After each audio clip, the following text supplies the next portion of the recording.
राहुल गांधी के वजीर आजम नरेंद्र मोदी की खारिजा पॉलिसी से मुतालिक तबसरों पर सियासी तनाज़ा के बाद वजारत खारिजा ने इटली के साथ भारत के ताल्लुकात की अहमियत पर जोर दिया है। वजारत खारिजा के तर्जुमान रणधीर जायसवाल ने 14 अगस्त को कहा कि हालिया बरसों में भारत और इटली के ताल्लुकात मजबूत और वसी हुए हैं। इन्होंने कहा कि सिफारती रवाबित बाहमी एहतराम की बुनियाद पर होने चाहिए और अवामी मुबाहसे में भी ऐसी असूल की अक्कासी होनी चाहिए।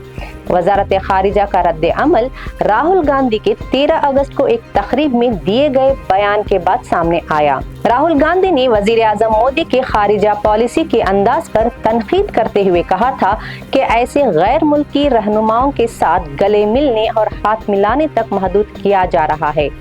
अपनी बात समझाने के लिए राहुल गांधी ने कांग्रेस रहनुमा संदीप दीक्षित के साथ गले मिलने का हवाला दिया। जब दीक्षित ने इटालियन वजीर आजम जॉर्जिया मेलोनी का जिक्र किया तो राहुल गांधी ने जवाब दिया कि वो अभी वहां तक नहीं पहुंचे हैं। इस बयान के बाद भारतीय जनता पार्टी ने दोनों रहनुमाओं को तनकीद का निशाना बनाया।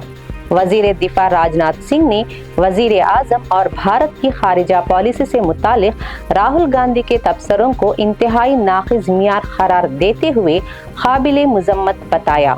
इन्होंने कहा कि ऐसे बयान कायदे हिज़्ब इख्तिलाफ के ओहदे के वक़ार को कम करते हैं।